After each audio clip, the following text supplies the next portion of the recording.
நாங்க எவ்வளவு மரியாதையா ஓட்ட கைட்டுல உட்காருன்னு சொல்லி உட்கார வச்சிருக்கோம். இதான் திமுக மேடையில எப்படி நடக்குது பாத்தீங்களா? அந்த அம்மா மேல உட்கார்ந்து இருப்பாங்க, எழுந்திருச்சு இப்படி தெரியுமா கும்பிடுறாங்க.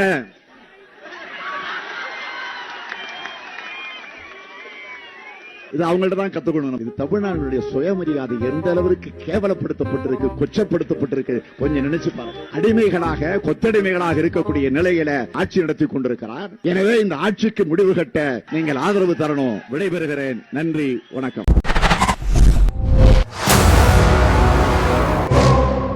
ஹிந்தி தெரியாது போடான்னு உதார் விட்ட சரவணர் கிட்ட பாஜக பேச்சாளர் ரெண்டே கேள்விதாங்க கேட்டாரு. பராசக்தி படம் எந்த காலத்துல நடந்த ஹிந்தி திணிப்பை பத்தி பேசுது? காங்கிரஸ் காலத்துல. இப்போ நீங்க யாரு கூட கூட்டணியில இருக்கிறீங்க? இந்த ரெண்டு கேள்விக்கு பதில் சொல்லாம what is this, this is BJP அப்படி இப்படின்னு Saravanar உளற. Parasakti movie is based on our language war. The language war. Who was in power? Against Hindi imposition. Who was in power? Right. Who was in power? Nani? Who was in power when this movie is based? Congress. And who are you in alliance with? Congress. What is this? What? No. What, Pranesh? Are you the answer? மாட்டிக்கிட்டேனே. You would have to leave.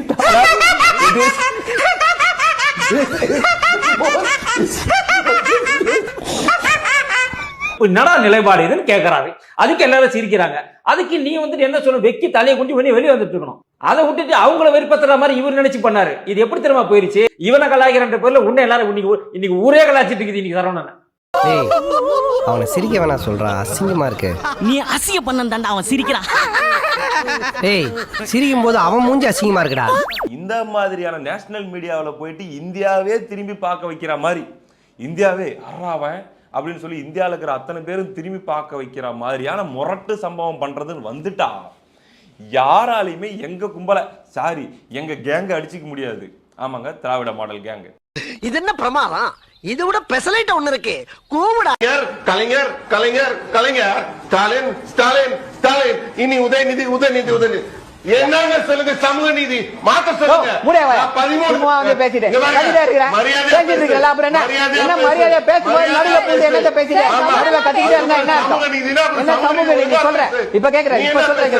நீங்க போற காரியம் ஏதாச்சும் விளங்குதாடா? பஸ்ல இருந்து பஞ்சாயத்து வரைக்கும் செருப்படி வாங்குறீங்களே, அப்புறம் எதுக்குடா உங்களுக்கு இன்னும் இந்த வரட்டுக்கு வருவான்? ஐயோ, வேற லெவல் சம்பவம். நம்ம ஆளுங்க நிறைய பேர் பாத்தீங்கன்னா தூக்கத்தை விட்டுட்டு காலைல 2 மணிக்கு 3 மணிக்கு சில நேரத்தில் வந்து இயற்கை அன்னையின் அழைப்பு காரணமாக காலையிலேயே ஒரு 2 மணிக்கெல்லாம் முழிப்பு வந்துடும் இல்லையா? அப்படி ஏதோ ஸ்க்ரோல் பண்ணி பார்க்கும்போது கண்ணில் பட்டுக்குது. அப்ப சிரிக்க ஆரம்பிச்சவங்க தான் இப்போ வரைக்கும் சிரிச்சுட்டே இருக்கிறாங்க அப்படின்ட்டு. என்ன சிரிப்பு ராஸ்கல், என்ன சின்ன பிள்ளைத்தனமா இருக்கு.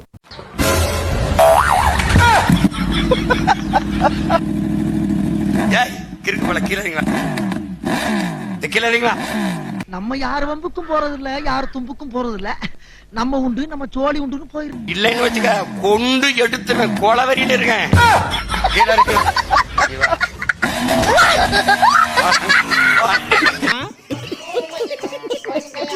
ஏதோ பராசக்தி படத்தை பத்தி அப்படியே ஒரு விவாதம் ஆரம்பிச்சிருக்குது.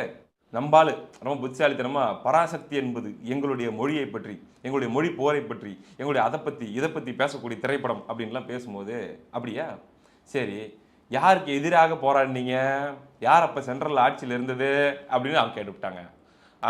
காங்கிரஸ் அப்படிங்கிறாரு நம்பாலு. ஓ டே ரவுண்ட் அப் பண்றாங்கடான்ட்டு அப்பயே அவருக்கு உள்ள உணர்வு தெரிஞ்சிருச்சு. உடம்ப இரும்பாக்கிக்கடா, அடமலா ஆரம்பிச்சு வெளுத்து வாங்க போ. காங்கிரஸ் அப்படின்னாரு. சரி ரைட்டு, இப்ப யார் கூட கூட்டணியில் இருக்கிறீங்க அப்படின்னு 2வது கேள்வி கேட்டு விட்டாங்க. அவ்வளவுதான். அப்படி கேட்ட உடனே அந்த பக்கம் இருந்த கெஸ்டா வந்த ஒருத்தர் குபீர்னு சிரிச்சிட்டாரு. அவர் சிரிச்சதை பார்த்த உடனே எங்கால ஒரு ரியாக்ஷன் கொடுத்தாரு பாருங்க, டக்குன்னு பாத்துருங்க.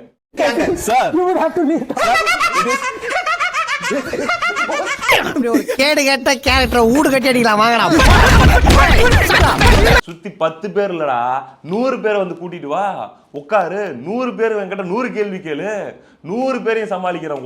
ஒத்த ரியாக்ஷன் கொடுத்து 100 பேரையும் சமாளிக்கிறேன். வாய் மூட வச்சிடறேன் உங்க 100 பேரையும். எப்படி தான் இப்படி மூடிக்கிட்டு இப்படி தலையை குடிஞ்சிட்டு சிரிக்குவீங்கல்ல எல்லாரும், அதான்டா எனக்கு கிடைச்ச வெற்றி. என்ன நக்கல் பண்ணி நகத்த பாக்குறியா? கொத்தல்லிடா, எவ்வளவு செருப்படி வாங்கியிருப்பேன் தெரியுமா? மறுபடியும் கேள்வி கேட்பேன் என்ன பார்த்து. அடுத்த கேள்வி கேட்டா சட்டை கிழிச்சுப்பேன். கேள்றா பார்க்கலாம் தைரியமா இருந்தா கேளு கேளு நீ கேளு. இன்னொரு கேள்வி டைட்டா என்ன கேட்டா பனியை நீ கிழிச்சுப்பேன் பாக்குறியா அப்படிங்கிற அளவுக்கு டஃப் கொடுக்குறாங்க. பைத்தியமாயவன் ரொம்ப நேரம் நல்லா பேசிக்கிட்டானையா. இந்த ஊர்ல எவன் எந்த ரூபத்துல வர்றா எந்த ரூபத்துல போறான் மிரண்டே போயிட்டாங்க. நம்ம தமிழ்நாட்டு கௌரவத்தை அப்படின்னு சொல்லி சில பேர் ஆரம்பிச்சிடறாங்க. இதெல்லாம் தமிழ்நாட்டு கௌரவம் இதெல்லாம் எந்த வகையிலையும் பாதிக்கப்படல. இது திமுக கௌரவம் சம்பந்தப்பட்ட விஷயம். அந்த திமுக கௌரவத்தை அவர் போயிட்டு அங்க கப்பல் ஏத்திட்டு வந்திருக்காரு. காலங்காத்தால உனக்கு குறவழி வரைக்கும் சோத்த போட்டு வண்டியில ஏத்திட்டு வந்ததுக்கு உன்னால என்ன பண்ண முடியுமோ அதை பண்ணிட்டேன். தேங்க்யூ. ஆனா ஒரு விஷயம் இப்பதாங்க புரியுது. அதாவது ஏன் எங்கால கோர்ட்டுக்கு அனுப்பாம முழுக்க முழுக்க இந்த மாதிரி டிவி டிபேட்டுக்கு மட்டும் அனுப்புறாங்க அப்படின்றதுக்கான சூட்சமா இங்க புரிஞ்சு போச்சு. நினைச்சு பாருங்க, ஜட்ஜி ஏதாச்சும் முக்கியமான கேள்வி கேட்கும் போது நம்பால அப்படின்ட்டு ஆரம்பிச்சு அவர் பாட்டுக்கு சிரிச்சிட்டே இருந்தாருன்னு வச்சுக்கோங்க. ஜட்ஜி என்ன பண்ணுவாரு, வெளியே வா மம்பட்டி எடுத்து நடுமண்டு தொடக்க ஆட்டத்தை கலைச்சிட்டு வந்துடுறா அப்படிங்கிறதான் வழக்கமா டிபேட்டுக்கு போறவங்களுக்கு கொடுக்கப்படுற ட்ரைனிங். இப்போ ஒரு புது ஸ்ட்ராட்டஜி இப்போ வந்து அறிமுகப்படுத்தியிருக்கிறார். இது ஒரு திராவிட தொழில்நுட்பம். இந்த தொழில்நுட்பத்தை பயன்படுத்தி இனி வரக்கூடிய சந்ததிகள் திமுகவில் ஏதாச்சும் டஃப்பான சிச்சுவேஷன் டிபேட்ல வருது அப்படின்னா அதை இந்த மாதிரி நீங்க ஹேண்டில் பண்ணலாம் அப்படின்றதுக்கான ஒரு முன்னத்தி ஏறாக நின்று கொண்டிருக்கிறார் அண்ணன் சரவணன் அண்ணாதுரை அவர்கள்.